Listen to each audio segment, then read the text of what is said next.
É um tempo pro Deixa eu gravar. seu curso, né? Calma aí, rapidinho, deixa eu dar um pause aqui. Fala, galera. Hoje eu tô aqui com um cara muito especial. Sou Ned Trigoli, primeiramente. Vou entrevistar o correspondente da ESPN, João Castelo Branco.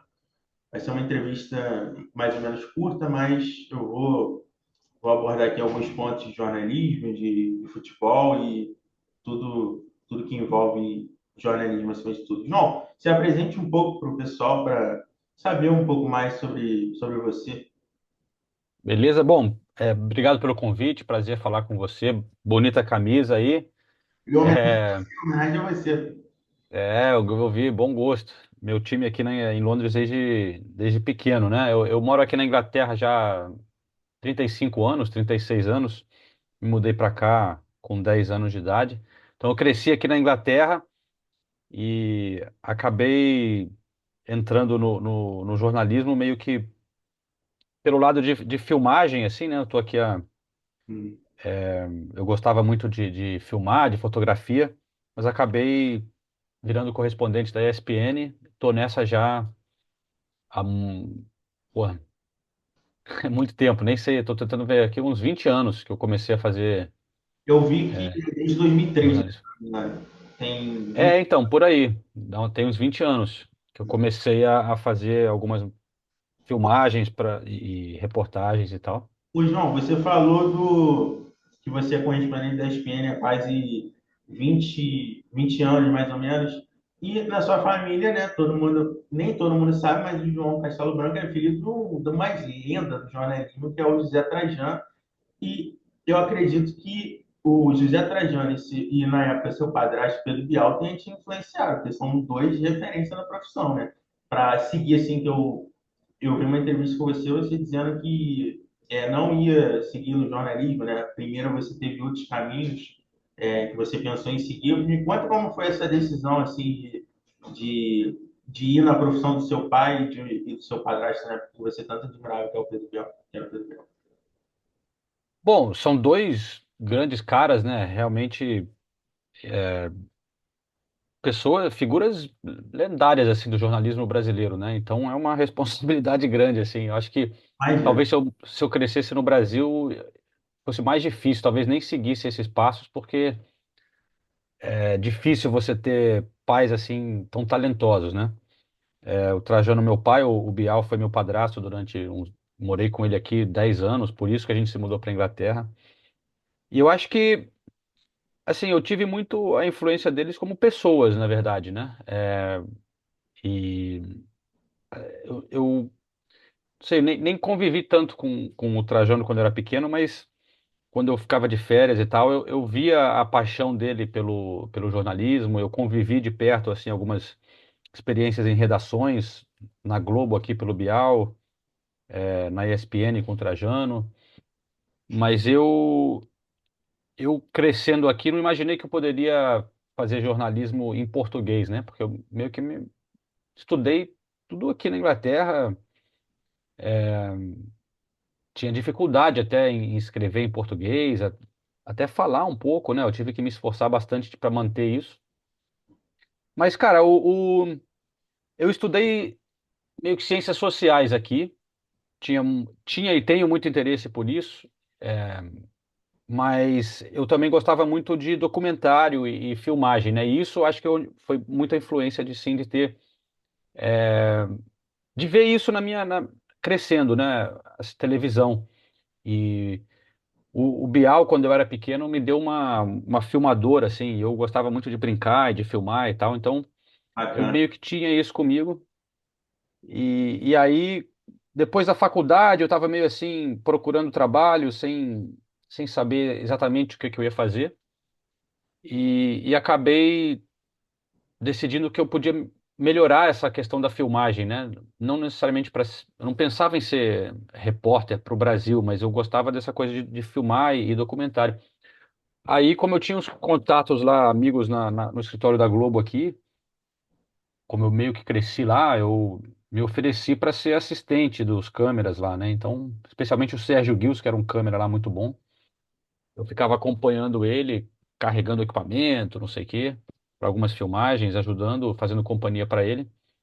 Em troca, ele me ensinava um pouco, deixava eu mexer nas coisas. E aí, à noite, eu trabalhava nos bares aqui em Londres, nos pubs e tal. E foi entrando assim, cara. Aí, depois que eu comecei a filmar,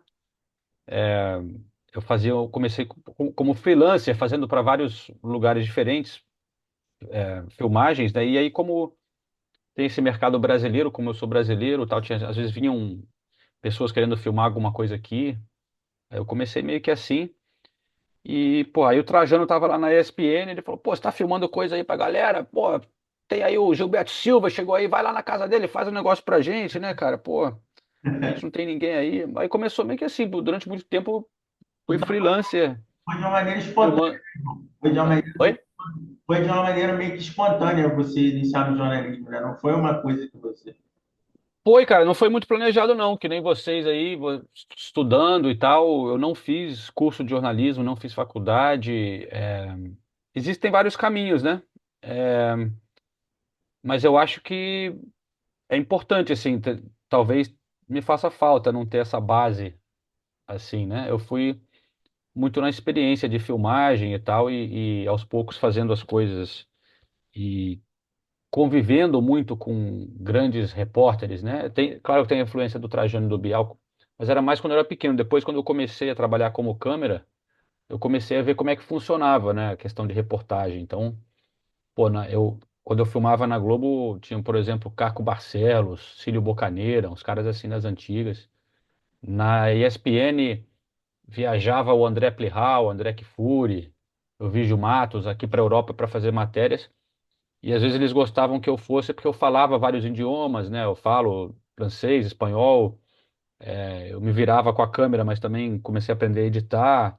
Então era meio que um produtor assim para ajudar nessas viagens internacionais, que também podia filmar. Isso me ajudou muito, cara.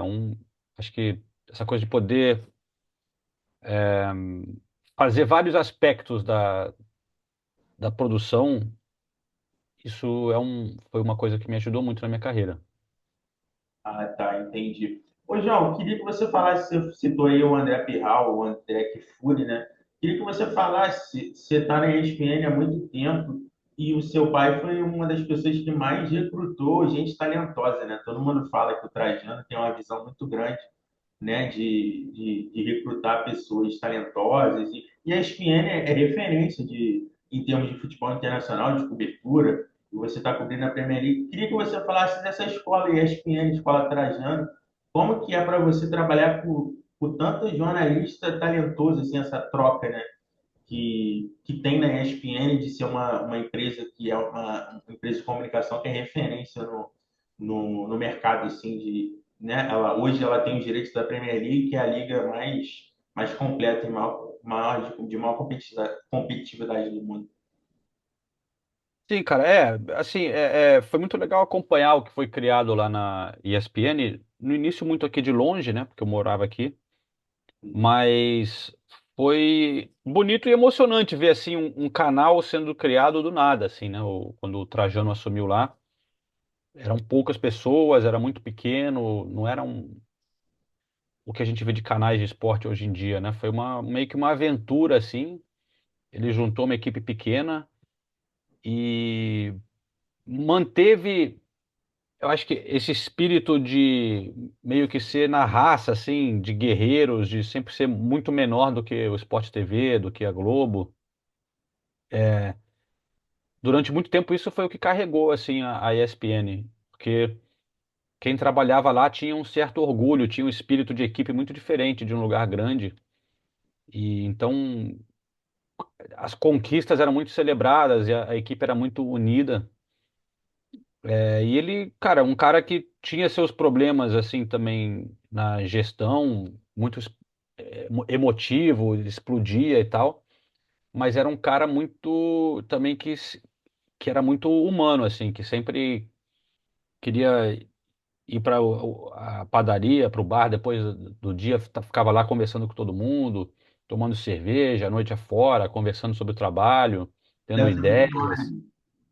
Isso deve ser É, muito bom, né? Muito interessante. Oi? Isso deve ser muito top, né? Muito interessante, né?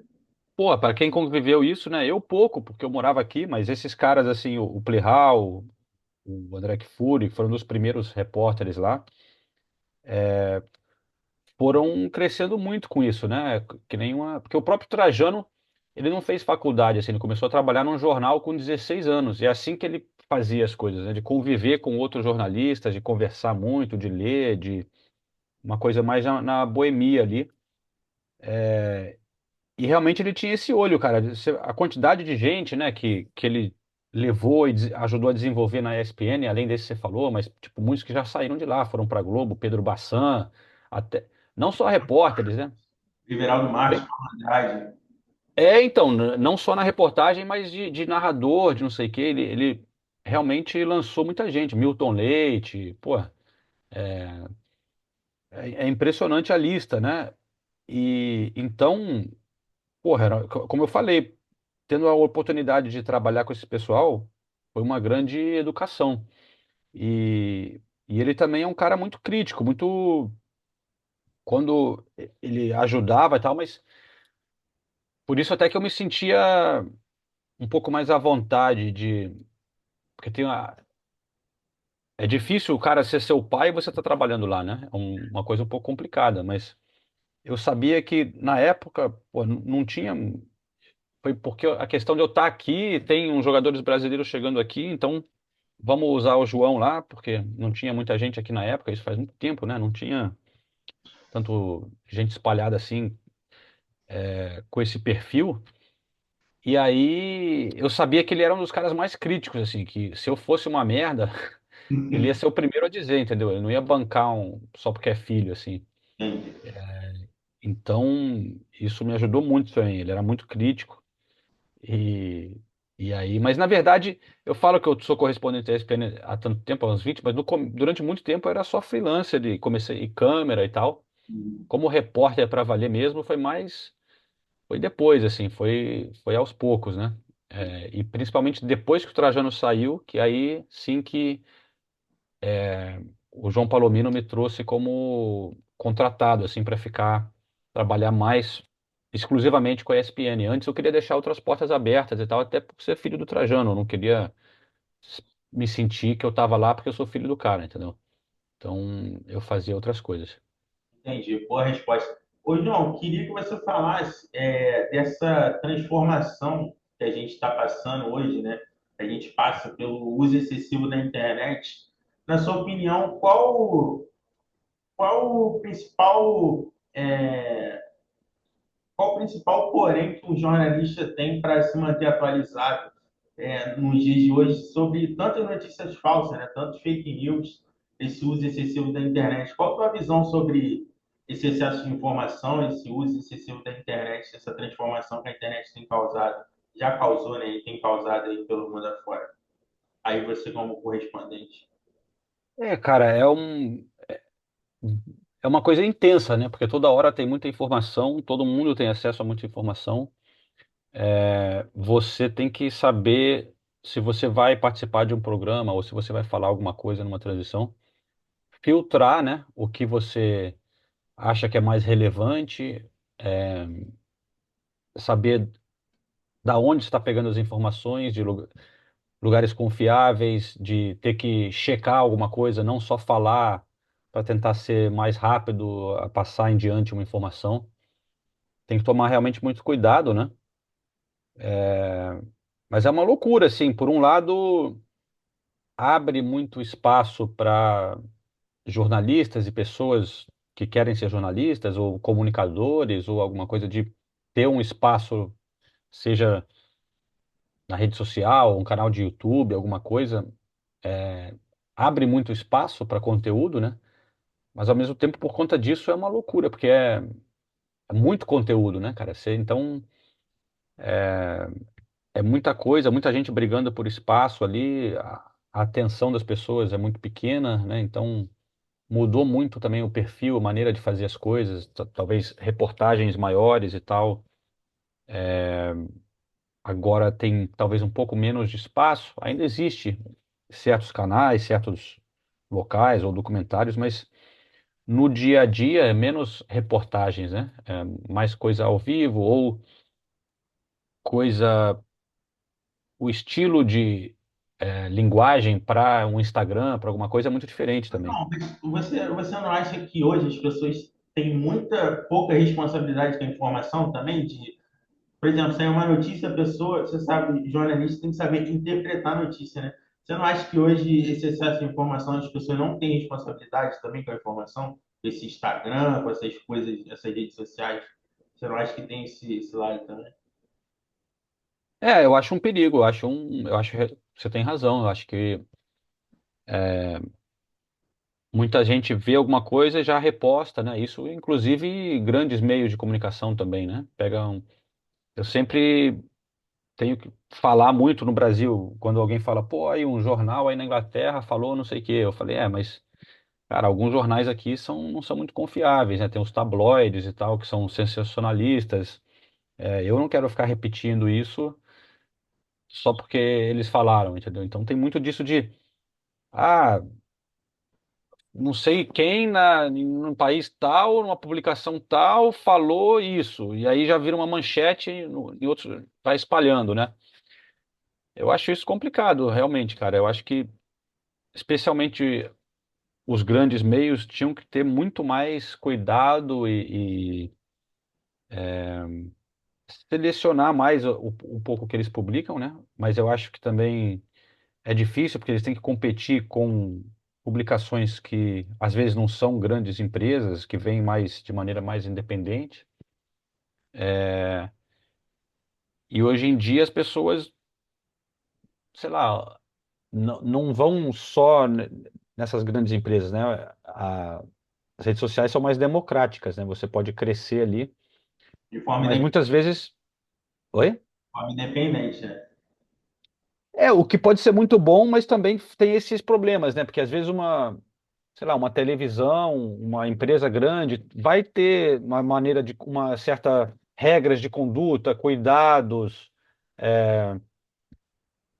com esse tipo de coisa, né? E a gente está falando aqui eu estou falando de futebol e tal, mas que não pode não ser uma coisa tão séria, mas no mundo em geral é uma coisa muito séria. Você fala alguma coisa de alguém que não for se não for verdade, depois para desmentir isso é muito difícil, né? Porque já saiu a notícia, Com isso certeza. que as pessoas vão lembrar. Isso pode ter consequências muito sérias. É. Então, é complicado, cara. É um momento de muita transição, assim, na comunicação. Boa resposta. João, queria saber como é para você morar na Inglaterra. Duas perguntas em uma. Como é que é para você morar na Inglaterra e ter a satisfação de cobrir a maior liga de futebol do mundo, que é a Premier League, uma das mais faladas, um dos melhores, onde estão os melhores jogadores, os melhores estádios. Como é que é para você, pessoalmente falando e profissionalmente, cobrir e estar nas transmissões e participar do feeling, né, do jogo e ter também seu time, que é o Arsenal. Como é que é para você essa satisfação de ter esse trabalho maravilhoso, né? Sonho de muitas pessoas, né? Então, cara, eu tenho que ficar me lembrando disso, né? E por isso que é bom falar com pessoas como você que quando falam isso, porque lembrar de que é um privilégio, de que é o sonho de muita gente, porque para mim já é normal, né? A vida é assim, né? Se você tem uma coisa há muito tempo e já vira parte da sua rotina. Eu tô aqui há muito tempo, nunca, não morei no Brasil, na verdade, na minha vida adulta, não cobri, não sei como é acompanhar de verdade assim o Campeonato Brasileiro ou outras ligas, né? Então, para mim, isso aqui é o normal.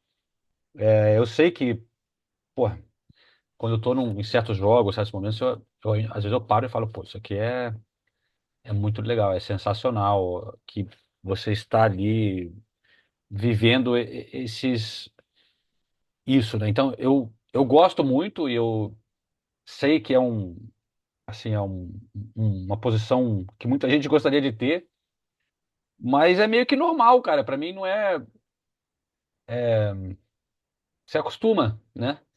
E tem até horas que viram trabalho, assim, pode parecer maluco, mas tem uns dias que eu penso, porra, bem que nesse fim de semana eu gostaria de poder estar assistindo com os amigos no pub, né? Um jogo do que estar lá tendo que trabalhar, né? Claro que o trabalho é muito legal, mas é diferente, né, do que você relaxar vendo um jogo.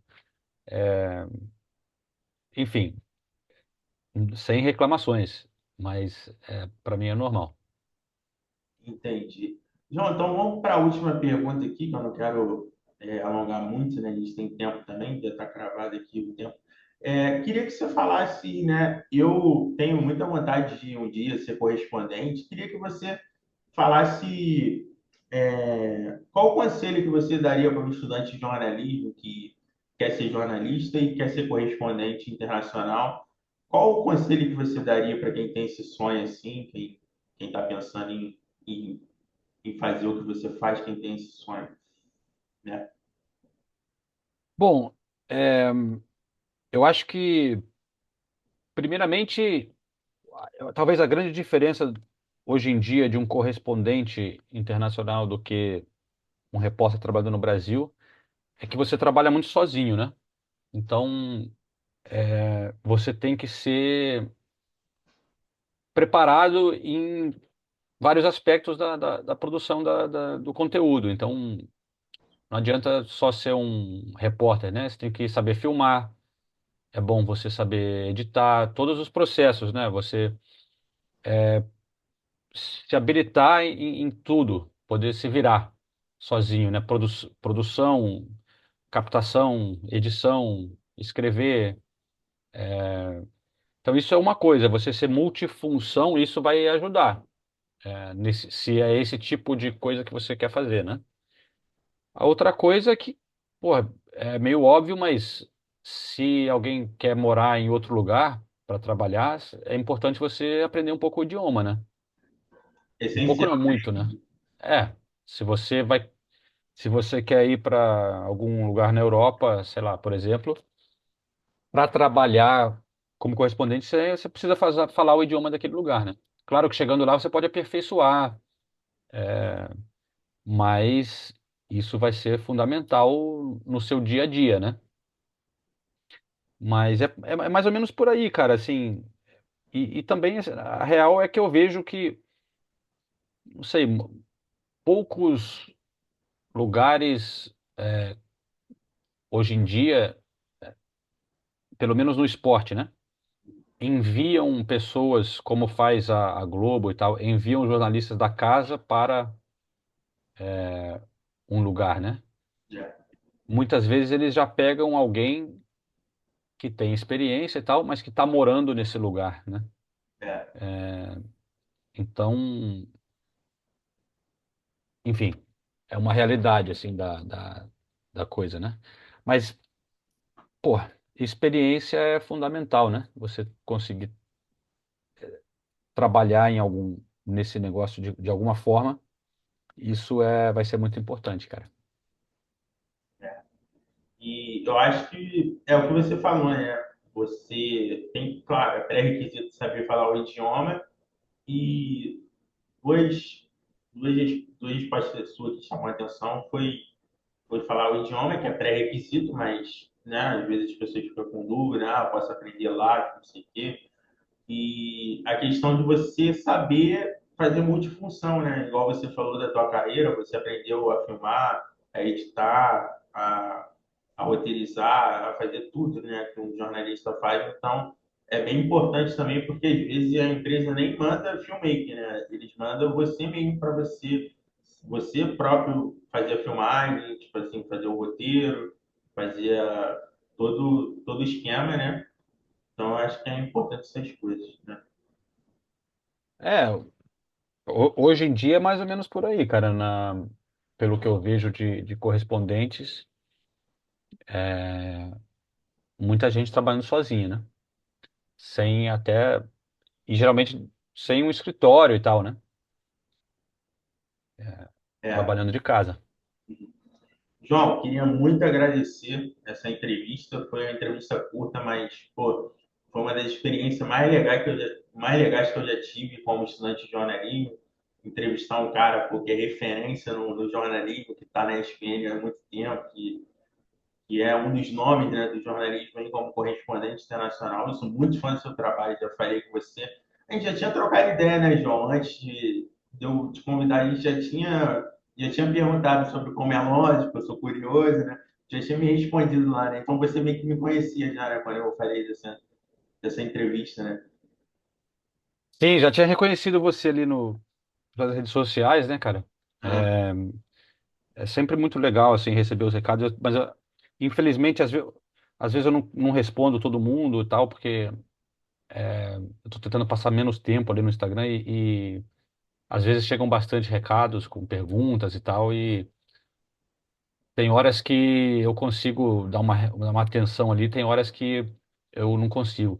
Então, que bom que deu certo é, com você, um grande privilégio, uma grande honra. É, espero, desejo muito sucesso aí para você e a galera do curso também, cara. valeu, cara. João, foi um prazer gravar com você. Só vou tirar uma foto aqui, vou encerrar a entrevista, vou tirar uma foto aqui com a gente, beleza? Claro. Valeu, galera. Muito obrigado por acompanhar a entrevista. Essa foi a entrevista com o correspondente da ESPN, João Castelo Branco. E é só o começo.